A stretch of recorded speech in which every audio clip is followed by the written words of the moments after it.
Lab processed meat.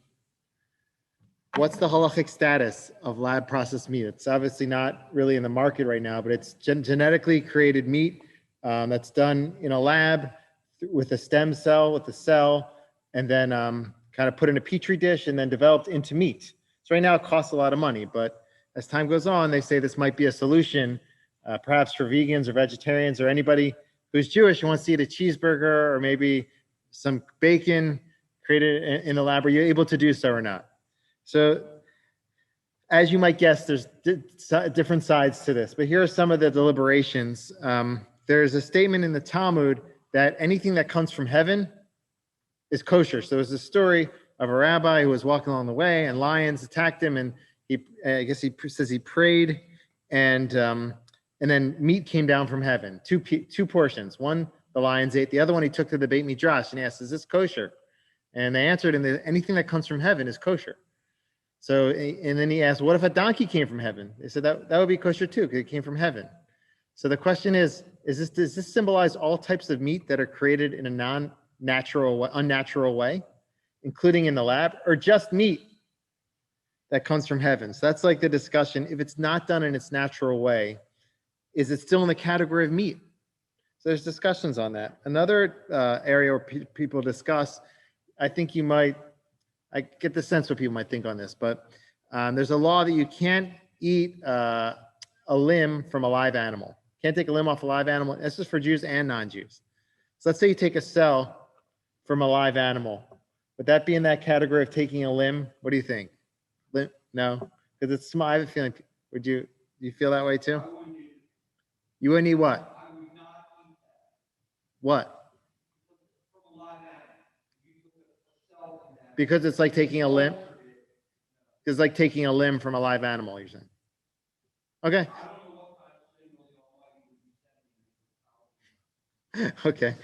So there's discussion around that. The final discussion is on there. Many discussions. Another discussion is around betul. So if you have 1/60th of something forbidden in something kosher, it can become nullified. So even if you create meat, maybe the cell eventually becomes much less than 1/60th, 1,000th of what the product is. So maybe it will become nullified and you can eat it, even if you say the cell's forbidden. On the other hand, we have a concept that something that enables the whole mixture to exist. It's called a dvar ma'amid. It's something essential to its existence that never becomes nullified. So there's like the different sides to it. If unnatural meat, like from heaven or in the lab, is considered meat.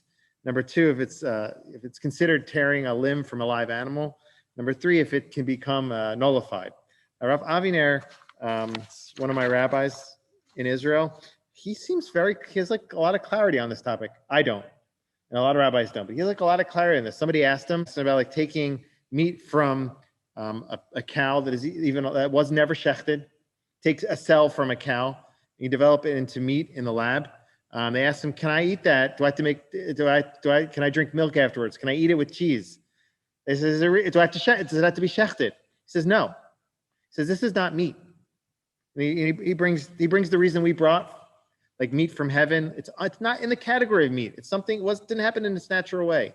And he brought two more reasons. One is that like it went through a lot of processes, like gelatin, where he says, bottom line is gelatin will be permitted to, according to his opinion. He says it went through a lot of processes until it arrived in your hand.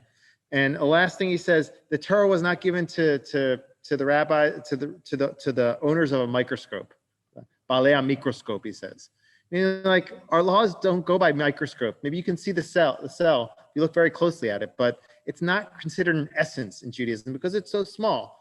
Similarly, if you take a microscope and you look into your water, you'll see different bacteria or bugs, and we don't worry about that. We still drink water.